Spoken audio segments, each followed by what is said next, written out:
صبح کا اجالا پھیل چکا تھا۔ میں رہائش گاہ کی جانب سے کسی خبر کا منتظر تھا۔ حالات کچھ اس نہج پر آ گئے تھے کہ میں کسی پر بھی اعتماد نہیں کر سکتا تھا، لیکن نہ جانے کیوں میرا دل گواہی دے رہا تھا کہ ساوری مجھ سے جھوٹ نہیں بول سکتی۔ وہ جو کہتی ہے وہی سچ ہو سکتا ہے۔ پچھلی صبح جو اس نے اپنے جذبات کی توہین پر جو شدت دکھائی تھی، میں اسے صرف اسی لیے برداشت کر گیا تھا۔ اس کے ذہن میں جو بھی تھا میرے لیے تو وہ ساوری تھی، جو بتاشے اپنے بھوچن میں چھپا کر میرے لیے لاتی تھی۔ میں نے ساوری کے بارے میں سوچا تو نہ جانے میرا من کیوں بھر آیا۔ شاید اب اس سے ملاقات نہ ہو پائے، کیونکہ مجھے یقین تھا کہ اب میں ڈیرے پر نہیں رہ پاؤں گا۔ رتو بہڑ کے ڈیرے پر ہونے والی واردات کی خبر پھیل جانا کوئی بڑی بات نہیں تھی۔ ایسے میں رہائش گاہ کا دروازہ کھلا اور پیروزہ نے جھانکا۔ کوئی دوسرا نہ پا کر وہ تیزی سے میری جانب بڑھی۔ میں چارپائی سے اٹھ کر کھڑا ہو گیا۔ اس نے میری جانب حیرت سے دیکھتے ہوئے پوچھا، کچھ سنا تم نے؟ وہ رتو بہڑ کے ڈیرے پر سے بندے اغوا ہو گئے ہیں، کہیں وہ تم نے تو؟ وہ کہتے کہتے رک گئی، پھر ناقابل یقین انداز میں بولی، مگر وہ تو 4 لوگ تھے، اور تم؟ یہ کیا ہے علی؟ میں تو تم سے سن رہا ہوں، میں نے لاپرواہی سے کہا۔ کہیں یہ کوئی میرن شاہ کی چال تو نہیں؟ اس نے بڑبڑاتے ہوئے کہا، تم جانو اور تمہارا بھائی، لیکن میں تیری اس بات سے سمجھ گیا ہوں کہ تم بھی مجھ سے دھوکہ کر رہی ہو، اور تیرا بھائی بھی۔ میرے لہجے میں کچھ اس قدر غصہ تھا کہ اس نے چونک کر میری جانب دیکھا، پھر غضبناک لہجے میں بولی، کیا بکواس کر رہے ہو؟ ایک طرف تیرا بھائی مجھے یہ کہہ رہا ہے کہ گوپے پر بندے ملوائے گا، اور دوسری طرف مجھے مارنے کے لیے بندے بھیج رہا ہے۔ میں نے غصے میں انتہائی طنزیہ لہجے میں کہا تو وہ حیرت سے مجھے دیکھنے لگی، پھر سرسراتے ہوئے بولی، کیا کہہ رہے ہو تم؟ میں سچ کہہ رہا ہوں، میں نے سرد لہجے میں کہا، پھر لمحہ بھر کے بعد بولا، سنو، تم دونوں بہن بھائیوں نے مجھے دھوکہ دیا ہے، اب بولو تم دھوکہ دینے والے کو کیا سزا دیتی ہو؟ اس کے ساتھ ہی میں نے ایک ہاتھ سے اس کی کلائی پکڑ لی اور دوسرے ہاتھ سے نیفے میں سے پسٹل نکال لیا۔ وہ یوں وحشت ناک نگاہوں سے میری طرف دیکھنے لگی جیسے پہلی بار موت کو اپنے سامنے دیکھ رہی ہو۔ پیروزہ کی متوحش نگاہیں مجھ پر ٹکی ہوئی تھیں۔ اسے یقین نہیں آ رہا تھا کہ میں اس روپ میں بھی اس کے سامنے آ جاؤں گا۔ میں نے پسٹل سیدھا کیا، اس کا ہاتھ چھوڑ کر سیفٹی کیچ ہٹا دیا۔ میرے ہونٹ بھینچ گئے تھے، میرے کانوں میں چیخیں گونجنے لگیں۔ جلتے ہوئے گھر کی آگ سے جو تپش ہوتی ہے، اس سے میرا بدن دہکنے لگا تھا۔ وہ گولی جو پسٹل سے نکلنے والی تھی، وہ محض ایک گولی نہیں، میری نفرت تھی، جو میں پیروزہ کے دماغ میں اتار دینا چاہتا تھا۔ میں دانت پر دانت جمائے شعلہ بار آنکھوں سے اس کا چہرہ دیکھ رہا تھا۔ وہ موت کے خوف سے کانپ اٹھی تھی، اس کا رنگ زرد پڑ گیا تھا۔ رک جاؤ علی، ساوری کی تیز آواز میرے کانوں میں گونج اٹھی۔ میں نے دیوانہ وار بھاگ کر آتی ہوئی ساوری کو دیکھا۔ وہ ہم سے چند فٹ کے فاصلے پر آ کر رک گئی، پھر الجھی ہوئی سانسوں میں ہکلاتے ہوئے بولی، بی بی سین کو چھوڑ دو، ان کا کوئی قصور نہیں ہے۔ تم کون ہو گواہی دینے والی؟ میں نے انتہائی تلخی سے کہا تو بولی، سب کچھ غلط فہمی میں ہو رہا ہے، اگر بیٹھ کر بات سمجھنے کی کوشش کرو تو سب سمجھ میں آ جائے گا، اس نے تیز تیز انداز میں کہا۔ اب اگر میں نے اسے چھوڑ دیا تو یہ اگلے ہی لمحے مجھے قتل کروانے کا حکم دے دے گی۔ یہ صرف دھوکہ دے سکتے ہیں، کسی کا اعتماد نہیں جیت سکتے، میں نے نفرت سے کہا تو پیروزاں بولی، ایک بار مجھ سے بات کر کے دیکھ لو، پھر جو تیرا دل چاہے کرنا۔ چل آ بیٹھ، بتا کس طرح تم نے دھوکہ نہیں دیا۔ میں نے اس کا بازو چھوڑتے ہوئے کہا تو وہ ایک دم سے سیدھی ہو کر کھڑی ہو گئی، پھر ایک طویل اور گہرا سانس لے کر بولی، چل آ ادھر بیٹھ۔ ہم دونوں چلتے ہوئے چارپائیوں تک آ گئے۔ وہ میرے سامنے بیٹھ گئی اور ساوری ایک جانب کھڑی ہو گئی۔ تبھی پیروزہ نے کہا، میں جب شہر میں تھی مجھے تب ہی پتہ چل گیا تھا کہ میری گائیں چوری ہو گئی ہیں۔ وہ گائیں رتو بوڑ نے چوری کروائی ہیں، یہ بھی مجھے پتہ چل گیا تھا، اور یہ بھی پتہ چل گیا تھا کہ اس نے ان گایوں کے عوض تمہیں مانگا ہے۔ پھر تم دونوں بہن بھائیوں نے مجھے، میں نے کہنا چاہا تو وہ میری بات کاٹتے ہوئے تیزی سے بولی، میں نے میرن شاہ سے بات ضرور کی تھی، لیکن میں ہرگز تمہیں انہیں دینے کی بات تو کیا خود سے الگ کرنے کا سوچ بھی سکتی۔ یہ کہہ کر وہ سانس لینے کو رکی، پھر کہتی چلی گئی، میرن شاہ کا مجھے یہی مشورہ تھا کہ میں تجھے دے دوں، اس کا فائدہ یہ ہوگا کہ ہماری صلح ہو جائے گی، سب مسئلے ختم ہو جائیں گے، ہماری کوئی دشمنی نہیں رہے گی، کیونکہ ان سے دشمنی میری تھی، میرن شاہ کی نہیں، مگر میں یہ چاہتی تھی کہ تجھے نہیں دینا۔ اس کے علاوہ جو بات بھی ہو وہ کی جا سکتی ہے، اس پر وہ راجستھانی نہیں مان رہے تھے۔ جو بھی تھا، مجھے رتو بوہڑ کو دینے کا فیصلہ کس کا تھا؟ میں نے سرد لہجے میں پوچھا تو ایک لمحہ میری جانب دیکھا، پھر دھیرے سے بولی، میرن شاہ کا۔ مجھ سے بات کی؟ میں نے سختی سے پوچھا۔ نہیں، وہ دھیمے سے بولی، تم بھی اتنی قصوروار ہو جتنا تمہارا بھائی ہے، اب میری اور تم لوگوں کی دشمنی ہے، بتا دینا اپنے بھائی کو، میں نے کہا اور اٹھ گیا۔ میرے سامنے ساوری کھڑی تھی، میں نے اس کے چہرے پر دیکھا جہاں کسی بھی قسم کے کوئی جذبات نہیں تھے۔ میں نے اس کی طرف دیکھ کر پوچھا، اب بتا اس پیروزہ کا قصور ہے کہ نہیں، اس نے دھوکہ دیا کہ نہیں؟ وہ خاموش رہی، اس نے سر جھکا دیا۔ میں نے مزید کوئی بات نہیں کی بلکہ اپنا بیگ اٹھایا اور جیپ تک آ گیا۔ پیروزہ میری طرف دیکھ رہی تھی لیکن اس کی ہمت نہیں پڑ رہی تھی کہ مجھے روک لے۔ میں سیدھا زمان موہل کے پاس چلا گیا، وہ گوپے ہی میں تھا۔ مجھے دیکھتے ہی بولا، رات کہاں پر تھے؟ کیوں، تم کیوں پوچھ رہے ہو؟ میں نے اس کے پلنگ پر لیٹے ہوئے پوچھا تو دبے دبے جوش سے بولا، رتو بوہڑ کے ڈیرے پر رات واردات ہو گئی، اس کے بندے اٹھا لیے گئے، مطالبہ یہی ہے کہ گائیں واپس بھجوا دی جائیں، یہ تمہارے علاوہ کون کر سکتا ہے؟ میں تو گیا ہی نہیں اس کے ڈیرے پر، اب آگے بول۔ میں نے صاف جھوٹ بولتے ہوئے کہا تو وہ حیرت سے میری جانب دیکھنے لگا، پھر سر سراتے ہوئے لہجے میں بولا، تو پھر وہ کون تھے؟ وہ تو یہی سمجھ رہے ہیں۔ تمہاری بات ہوئی ان سے؟ میں نے جواب دینے کے بجائے اس سے پوچھا تو اس نے ہاں میں سر ہلاتے ہوئے کہا۔ دن نکلنے سے پہلے ہی رتو بہڑ کی کال آ گئی تھی مجھے، اس نے میرے بارے میں پوچھا، میں نے تصدیق کی کہ تم ڈیرے پر ہو، اب کرو کال اسے اور میری بات کراؤ۔ میں نے اچانک کہا تو زمان موہل جزبز ہو گیا، پھر سیل فون نکال کر نمبر ملایا اور فون میری جانب بڑھا دیا۔ کچھ ہی لمحوں کے بعد دوسری جانب رتو بہڑ تھا۔ ہاں بول زمان، کیا خبر ہے؟ میں بات کر رہا ہوں، علی زین۔ مجھ سے پوچھ، کیا پوچھنا ہے؟ میں نے بڑے پرسکون انداز میں کہا تو دوسری جانب خاموشی چھا گئی، پھر غصے میں بھری ہوئی آواز ابھری، میں یہ مانتا ہوں کہ تم میں حوصلہ بہت ہے، لیکن افسوس اس بات کا ہے کہ تم ان کے لیے کام کر رہے ہو جو تجھے بھی مروا دینا چاہتے ہیں۔ میں کن کے لیے کام کر رہا ہوں اور کن کے لیے نہیں، اسے چھوڑو، یہ بتا کہ میں کہاں ہوں؟ میں نے سرد لہجے میں پوچھا۔ کیا مطلب؟ وہ میری بات نہیں سمجھا تھا۔ تم مجھے تلاش کر رہے ہو نا، مجھے ڈھونڈ کر مارنا چاہتے ہو، اسی لیے تم نے پیروزہ کی گائیں چرا کر انہیں بلیک میل کیا۔ ان سب کو چھوڑو، میں خود آتا ہوں جہاں تم کہو، پھر تم نے جو میرے ساتھ کرنا ہے کر لینا۔ میں نے کہا تو وہ پھر خاموش ہو گیا۔ چند لمحوں کے بعد بولا، تم اتنے جیدار ہو یا محض؟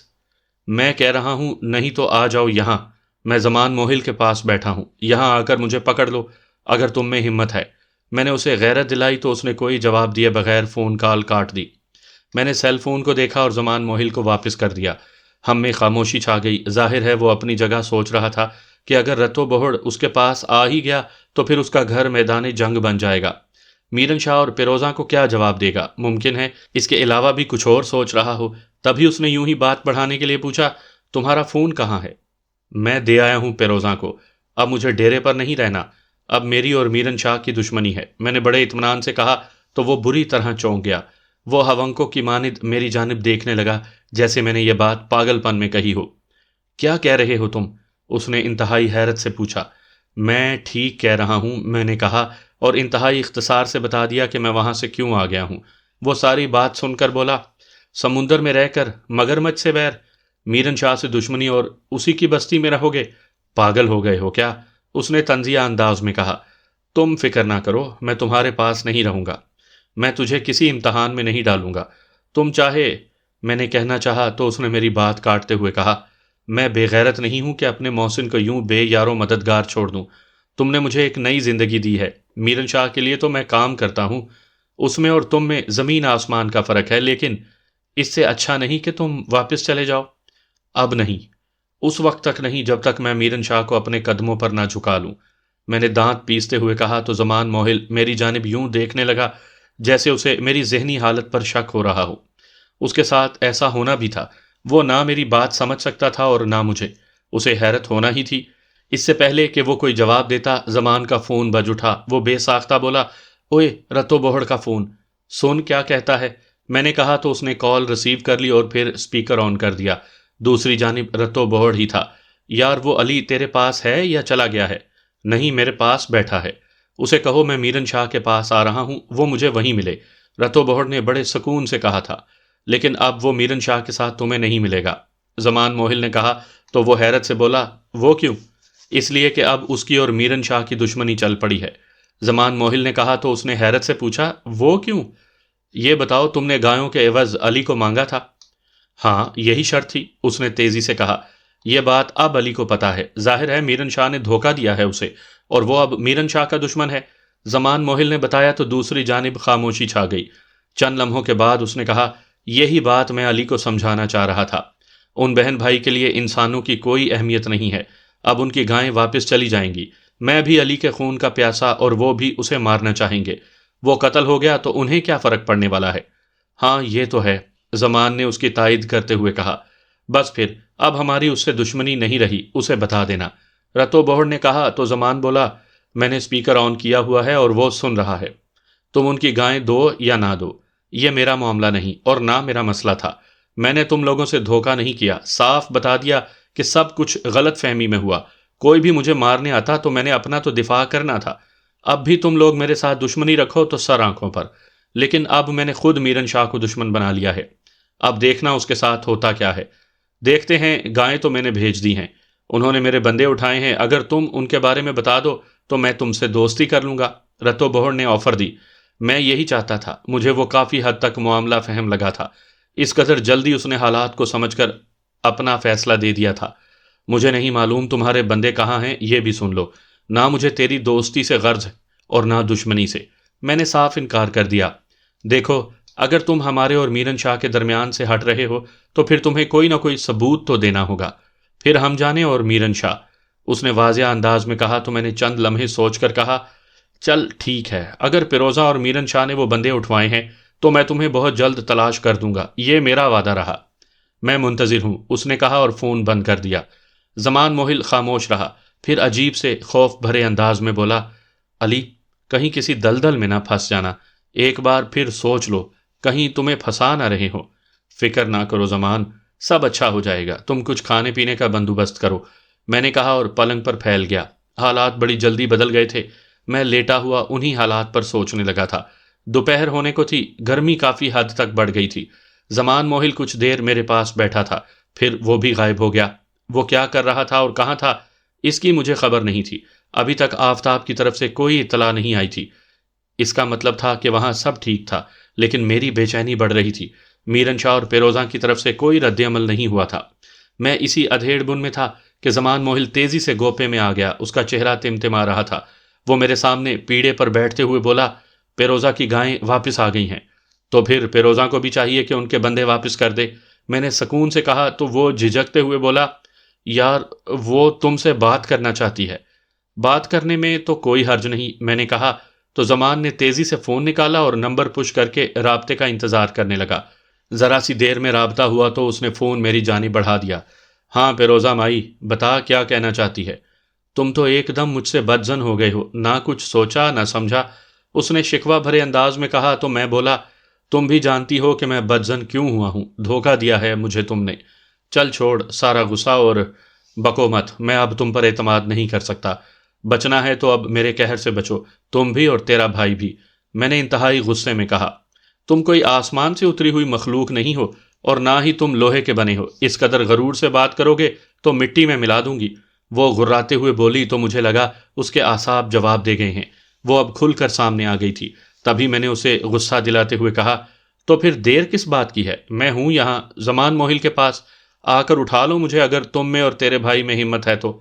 میں نے تضحیک آمیز لہجے میں کہا تو تڑپ کر بولی، تیرا یہ شوق بھی میں پورا کرتی ہوں، میں اکیلا اور تیرے پاس فوج ہے لوگوں کی، دھمکیاں مت دو، آؤ میں تمہارا انتظار کر رہا ہوں۔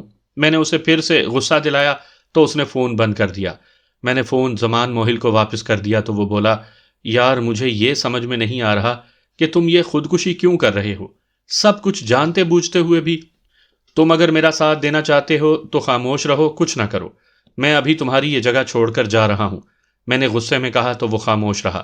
میں اٹھا اور باہر کی جانب چل دیا۔ میں اپنی جیپ میں آ بیٹھا اور وہاں سے نکلتے ہی میں نے فون پر آفتاب سے رابطہ کیا۔ ہاں سناؤ، کیا حالات ہیں؟ سکون ہے، وہ بندے بھی سو رہے ہیں، ہر طرف امن ہے۔ چل بہت کر لیا آرام، ان بندوں کو چھوڑ کر آدھے گھنٹے کے اندر اندر مجھے ملو، میں نے تیزی سے کہا تو اس نے پوچھا، خیریت ہے نا؟